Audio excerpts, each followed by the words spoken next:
I'm Sarah, and if you had told me that falling in love would lead me straight into a battlefield, I might have stayed single. But here we are, or rather, here I was, fresh into medical school, with dreams bigger than my budget.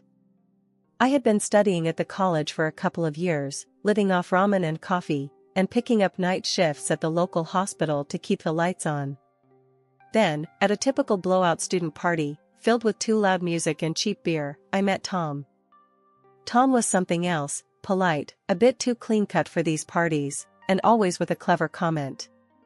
He was studying law, and not just anywhere, but at one of those schools where his classmates were more likely to end up on TV than not. "Hey, I haven't seen you around before," I said, making my way through the crowd to where he was standing by the makeshift bar. He looked up, a bit surprised, then shot me a smile. "Just hiding from the chaos, Tom." He extended his hand, which I shook, feeling the firmness of his grip. "Sarah," I replied. "Med student by day, coffee zombie by night." He laughed. "Sounds intense. Law's a snooze fest compared to that." We hit it off instantly. Within weeks, Tom and I were a thing, and I was happy. I mean, really happy. Then came the day he wanted me to meet his folks. I should have seen the storm coming. His parents lived in one of those massive houses where you could play hide and seek and actually need to call for help to find each other.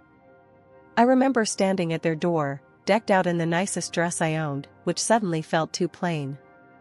Tom's mom, Mrs. Waverly, opened the door, and her eyes did a quick scan from my head to my toes. The chill in her hello could have frosted a cake. "Mom, this is Sarah." "Sarah, my mother," Tom introduced us, unaware of the ice in the air. Mrs. Waverly forced a smile. "Pleasure. Come in." Dinner was like sitting in a court where I was both the accused and the only witness. The table was set like something out of a magazine, with more forks and knives than I knew what to do with. "So, Sarah, Tom tells us you're in medical school. That must be interesting," Mr. Waverly said, in a tone that suggested he found it anything but. "It is, sir. Every day's a new challenge," I replied, trying to keep my voice steady. Mrs. Waverly joined in, her words sharp and quick.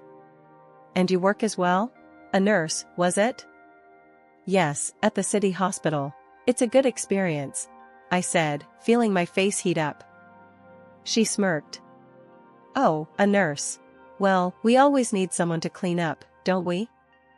Mr. Waverly, meanwhile, had excused himself, mentioning something about needing to check on some work in his study. A convenient escape. The rest of the evening didn't improve. Mrs. Waverly's comments ranged from my family background, "So, your parents do, what exactly?" to my attire, "That dress is interesting. Where did you get it?" Each word was a barb, each glance a judgment. I wanted to defend myself, to tell her that I was more than my job, more than my clothes, more than the sum of my bank account. But I bit my tongue, for Tom's sake. As we drove home, the coldness of that night settled deep in my bones. I turned to Tom, trying to lighten the mood. "How about we just elope?" I half-joked, imagining a small, quiet wedding, just the two of us. Tom didn't laugh. He looked at me, dead serious. "Sarah, I want the big day, gala, guests, the whole 9 yards. We just gotta warm up to my parents a bit more, especially you." His words felt like a bucket of ice water. I nodded, hiding my disappointment. "Okay, we'll try it your way," I said, though my stomach knotted at the thought. Not a week later, the phone rang. It was Mrs. Waverly. "Sarah, darling, could you pop over this afternoon? I need a bit of help around the house." Her voice was sweet, which should have been my first warning. Something about her tone didn't sit right, but I agreed. I baked some cupcakes, chocolate, everyone's favorite, or so I thought, and dressed in my prettiest casual dress, hoping to make a better impression. When I arrived, the house loomed large and unfriendly, just like my memories of it. Mrs. Waverly met me at the door, not with a smile, but with a mop and a bucket. "Oh good, you're here. The housekeeper's sick, and we're in a dreadful state. You don't mind helping out, do you?" I stood there, cupcakes in hand, now holding a mop. No, of course not, I stammered, more out of shock than willingness. Great. Start in the kitchen. And you can just leave those. She nodded disdainfully at my cupcakes. In the trash. I don't eat that. My cheeks burned, but I swallowed the hurt. I wasn't going to let her see me upset. I moved to the kitchen and started scrubbing. The house was massive, and cleaning it felt like an endless task. As I worked, I could hear laughter from the pool area where Mrs. Waverly and her friends lounged. Hours later, hands raw and back aching, I called out. Mrs. Waverly, I've finished. Is there anything else? She sauntered in, inspecting my work with a hawk's eye, searching for any speck of dust to criticize. Finally, she had to concede. Well, it does look spotless. You do know your way around a mop, Sarah. How about twice a week then? I stared at her, mouth agape. I have my studies, night shifts at the hospital, and my thesis. Mrs. Waverly's face hardened. Listen, dear, if you want to be part of this family, these are the hoops you jump through. Tom's waiting for us to get along. Don't disappoint him, or me. The threat was clear. Marry Tom, clean the house. Don't, and well, the alternative wasn't an option. Okay, I muttered, defeated. Twice a week, I came, I cleaned, and each time, Mrs. Waverly found new ways to remind me of where I came from and where she thought I belonged. Twice a week, like clockwork, I scrubbed and cleaned Tom's family mansion. It wasn't what I signed up for when I imagined a life with him, but Mrs. Waverly seemed to have decided my role long before I even had a say. You look just right with a mop, Sarah. It suits you better than a stethoscope ever will. She would taunt as she watched me from her perch, sipping her expensive tea. Nobody knew about this arrangement, not Tom, not his dad. Just me and Mrs. Waverly in this twisted secret of servitude. She never paid me. Instead, she paid with sharp jabs about my background, about how I was practically a charity case they had taken in. The year wore on, and between the cleaning, my intern shifts at the hospital, and my studies, my graduation project nearly suffered. But I powered through, fueled by the dream of the day I could finally call myself a doctor. Amid all this, wedding plans buzzed in the background. Mrs. Waverly took the reins, dictating everything from the napkin folds to the guest list. We need to teach you how to not embarrass us, she declared one afternoon, enrolling me in an etiquette school. You can't go around looking like a hillbilly at your own wedding. The etiquette classes were a whole new level of humiliation. The instructor, a stern woman named Mrs. Penrose, had no patience for my lack of sophistication. No. It's left hand on the lap, right hand for the fork. Have you never dined anywhere that didn't have plastic cutlery? She chided during one of our sessions. I'm trying my best, I muttered, feeling the heat rise in my cheeks as I fumbled with the silverware again. Mrs. Penrose sighed, a sound of weary frustration. Your best needs to get a lot better. This is basic, my dear. As if the etiquette lessons weren't enough, Mrs. Waverly's next project was dance lessons, and then, French lessons. You'll sing a lovely French song at the wedding, she announced with a smile that didn't reach her eyes.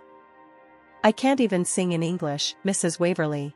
And I really don't have time to learn French, I protested, but my words fell on deaf ears. When I brought up these absurd demands to Tom, hoping for some support, he only tightened his lips and repeated the family mantra. My mom's just looking out for us. You know how important this is. Just stick with it, okay? I felt a mixture of anger and helplessness. It wasn't just the cleaning or the classes, it was his inability to see how much I was struggling just to fit into this image his mother had crafted for me. I remember walking into the dance studio, my body aching from a 12-hour shift at the hospital, and meeting my dance instructor, a lively man named Marco who seemed to dance rather than walk. Light on your feet, eh? Let's see what you've got. Marco chuckled, putting on some classical music. I tried to follow along, but my movements were clumsy, my mind too full of medical terminologies and French vocab I had crammed the night before. Whoa, it's dancing, not wrestling. Marco laughed, stopping the music. Relax, you're too stiff. Imagine you're floating. Floating's hard when you feel like sinking, I admitted, half laughing at my own sad joke. As I lay in bed that night, the weight of the world seemed to press down on me. Etiquette, dancing, French, cleaning, each demand piling on top of the last until I felt I could barely breathe. The wedding was fast approaching, and the tension was as thick as the fancy curtains in Tom's family living room. Mrs. Waverly, always plotting, decided a bachelorette party was in order, a final hurrah before the big day, she said. I arrived at their house, dressed casually but elegantly, hoping to at least enjoy an evening without tasks or lessons. Mrs. Waverly greeted me with a smile that didn't quite reach her eyes. Sarah, darling, so glad you could make it. Here, you must try some of this champagne, it's from Tom's father's collection. I hesitated. Oh, I don't really drink, I murmured, trying not to make a scene. Nonsense. She laughed, handing me a flute filled with bubbly liquid. It's a celebration. Just one glass won't hurt. The room was filled with her friends, all elegantly dressed, their eyes sharp and calculating like birds of prey. Feeling the pressure, I took a small sip to appease her, intending to set the glass down and forget it. But the room started spinning soon after, and everything became a blur. I woke up suddenly to the harsh sensation of cold water splashing on my face. Mrs. Waverly stood over me, her expression twisted with fake concern that quickly shifted to scorn. Look at you. Drunk and passed out. How disgraceful. I blinked, trying to orient myself. The room was still spinning, and I could hear murmurs and snickers around me. My eyes found Tom and his father, both staring down at a phone. Mr. Waverly's voice boomed. This is outrageous. I knew she wasn't right for our family. What's going on? I managed to stammer, my voice hoarse, my mind racing to piece together the situation. Mr. Waverly, face red with anger, thrust the phone at me. The screen showed pictures of me, but not just any pictures. In them, I was sprawled on the couch, my clothing disheveled to reveal my underwear, a bottle of alcohol carelessly placed in my limp hand, and a cigarette dangling from my lips. My eyes were closed, head lolling in a way that screamed of a setup. I felt my heart sink. I didn't do this, I whispered, looking up at them, my plea clear in my eyes. Tom looked from the phone to me, his expression torn. Mrs. Waverly cut in, her voice sharp. Oh please, look at yourself. Do you expect us to believe you're innocent? This is who you really are, Sarah. No, you've got to listen to me, I started, my voice gaining strength as I found my footing, despite the dizziness. I didn't drink that much. Just one glass, and I didn't even want it. Something was in that drink, you did this. Mrs. Waverly feigned shock, her hand at her chest. How dare you accuse me of such a thing? After all we've done for you, this is how you repay our kindness? The room was thick with tension, the air almost suffocating as accusations flew. Standing there, soaked and humiliated, I knew I had to take control of the situation. I'm going to the hospital, I declared, my voice steady, despite the chaos. I'll donate blood for tests. If they find anything, any drug that shouldn't be there, I'm reporting this to the police. Mrs. Waverly's face drained of color, her usual composure slipping as the gravity of my words hit her. She glanced around, her eyes darting between the shocked faces of her guests and her family. It was just a sleeping pill, she blurted out, the words spilling from her lips in a panicked rush. I just wanted to lighten up the party. I didn't mean any harm. Tom's face was a mix of anger and disbelief.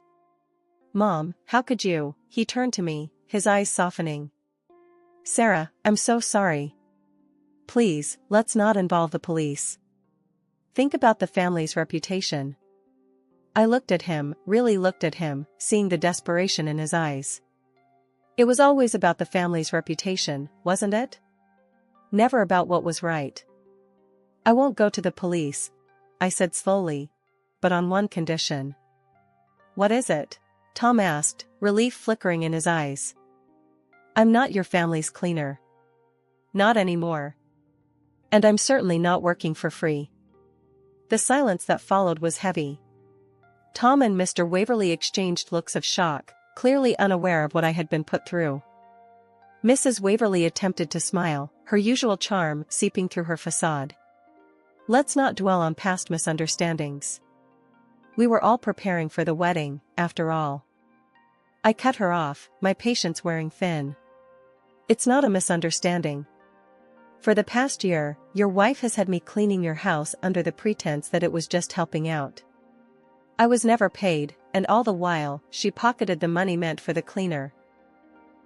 Mr. Waverley turned to his wife, his voice low and dangerous. Is this true, Helen?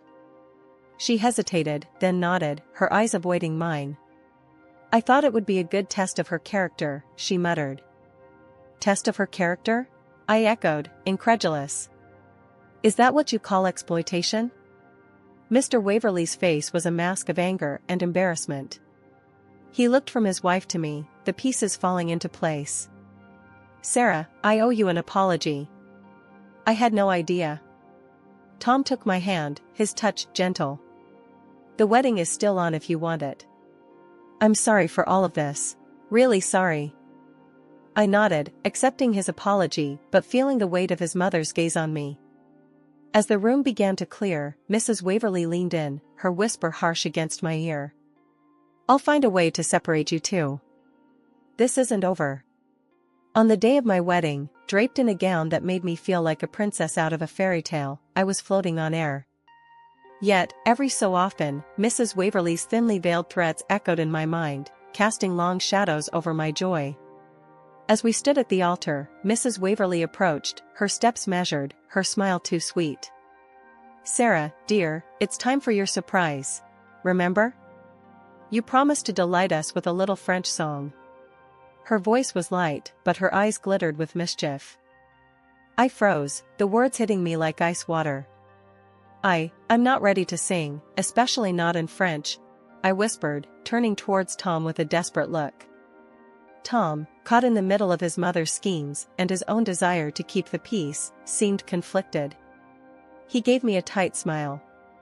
Come on, Sarah, it's just a song. Let's not upset anyone. Do it for the family, for the guests. Reluctantly, I walked over to the DJ booth, my heart pounding so loudly I could barely hear the murmur of the crowd.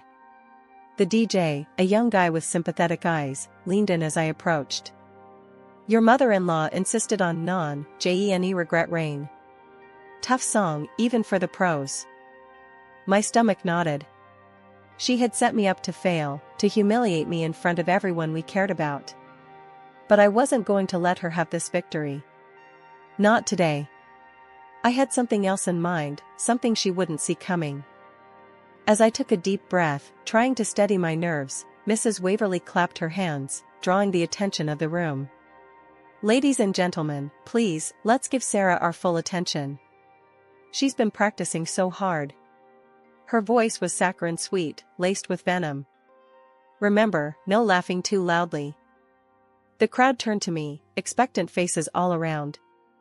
I could feel their curiosity, their anticipation. Some were puzzled, wondering since when had I developed a talent for singing, let alone in French. As the music started, I held the microphone with a shaky hand, knowing that I wasn't about to sing. Instead, I had orchestrated a reveal that would expose the true colors of the woman who had tried to undermine me at every turn. Ladies and gentlemen, please direct your attention to the screen. I have something important to show you all, I announced, my voice echoing through the hall. The room hushed, the playful notes of the French song dying away as the projector flickered to life. Instead of the romantic vistas of France, the screen displayed a series of images and videos that captured Mrs. Waverley in intimate moments with the young pool cleaner. The gasps and murmurs swelled into a loud buzz as each new image made her deception clearer. Mrs. Waverley's face turned a deep shade of red, then white as she realized the extent of her exposure. She spun towards me, fury contorting her features. You wretch! How dare you invade my privacy like this? She shrieked, her composure breaking like thin ice underfoot. Tom was staring at the screen, his expression one of disbelief. When he finally spoke, his words were like daggers. You've destroyed my family's reputation with your spite. You're just an ungrateful beggar. You should have appreciated what we were offering you. My heart felt heavy, but my resolve did not waver. Tom, I replied, my voice clear and unwavering. You can't destroy what never existed. Your family's reputation was a lie. With that, I took off my wedding veil, placed the microphone back on its stand, and picked up my bouquet from the table. I walked up to Tom, and with everyone watching, I threw the bouquet at his feet. I could never marry a man who refuses to stand by me, who can't see the truth for what it is. The room was in chaos, whispers turning into shouts as the implications of the scandal began to sink in. Mr. Waverley turned to his wife, his voice laced with disgust. How could you do this to us? To our family? Meanwhile, Mrs. Waverley, now completely unhinged, tried to salvage her dignity, but it was too late. The damage was done. This is not the end, Sarah. I won't let it end like this, she hissed, her eyes darting around the room, looking for any ally in her downfall. But there were none. The guests were a mix of shocked and appalled, their faces reflecting a range of emotions from pity to disdain. The image of a united, respectable family had shattered, replaced by the reality of deceit and betrayal. As I walked out of the church, the weight of the dress felt lighter with each step, the cool air kissing my face with promises of new beginnings. Behind me, the sounds of a family unraveling filled the air, a poignant reminder of the bullet I had dodged. The aftermath was indeed tremendous. Mr. Waverley filed for divorce, and Mrs. Waverley found herself ostracized from the community she had once reigned over. Their family's business suffered as partners pulled out, unwilling to associate with scandal. Tom was left to deal with the fallout, his once unshakable belief in his family's integrity shattered. Years had passed since that fateful day at the altar, and I had since become a practicing surgeon, my days filled with long shifts and life-saving decisions. I had built a new life, one that was mine alone, shaped by my choices, not by deceit or manipulation. It was a typical day at the hospital when she came in, a patient, frail and barely recognizable, cloaked in tattered clothes, a stark contrast to the affluent attire I had once known her in. It took me a moment, but then the recognition hit. It was Mrs. Waverley, the mother of my ex-fiancé. She was wheeled into the emergency room, her face etched with lines of hardship and time, her eyes reflecting a mixture of pain and desperation. As the attending surgeon, it was my job to assess her condition. She needed surgery, urgently, but a quick check revealed she had no insurance, a fact that added yet another layer of complexity to the situation. Dr. Sarah Thompson, she said, her voice a hoarse whisper as she recognized me. It was the first time she had addressed me without a sneer, and the irony of the moment wasn't lost on me. I need help. Tom, he's turned me away. I have nowhere else to go. Mrs. Waverley, I started, keeping my voice professional, devoid of the emotions churning inside me. You need surgery. But without insurance, it's complicated. She clasped her hands together, the once flashy rings she wore now absent, her fingers trembling. Please, could you pay for it? Or at least do it for free? I'm begging you. Her plea was pathetic, a far cry from the commanding tone she once wielded like a weapon. I took a deep breath, the weight of her request heavy on my shoulders. This was more than just a medical decision, it was a moral crossroads. Mrs. Waverley, I said slowly, each word deliberate. I'm a surgeon, not a charity. You treated me horribly, manipulated your son against me, tried to ruin my life. You're not my responsibility. But I have nothing left, she countered weakly, the fight seemingly gone from her voice. And whose fault is that? I replied, my tone colder than I intended. You made your choices, Mrs. Waverley. You chose to deceive, to scorn, to alienate. Now, you live with those choices. She looked at me, her eyes widening slightly as if seeing me for the first time. Not the young woman she could bully, but the doctor I had become, hardened by years of saving lives and surviving the cuts of both scalpel and scorn.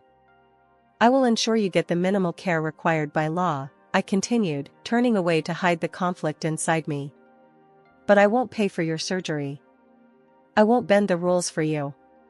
You need to make arrangements, or the state will. Leaving her in the care of the nursing staff, I walked out of the room, her soft sobs fading behind me. It was a harsh stance, perhaps, but life had taught me that mercy was a luxury sometimes, especially for those who had never shown any themselves.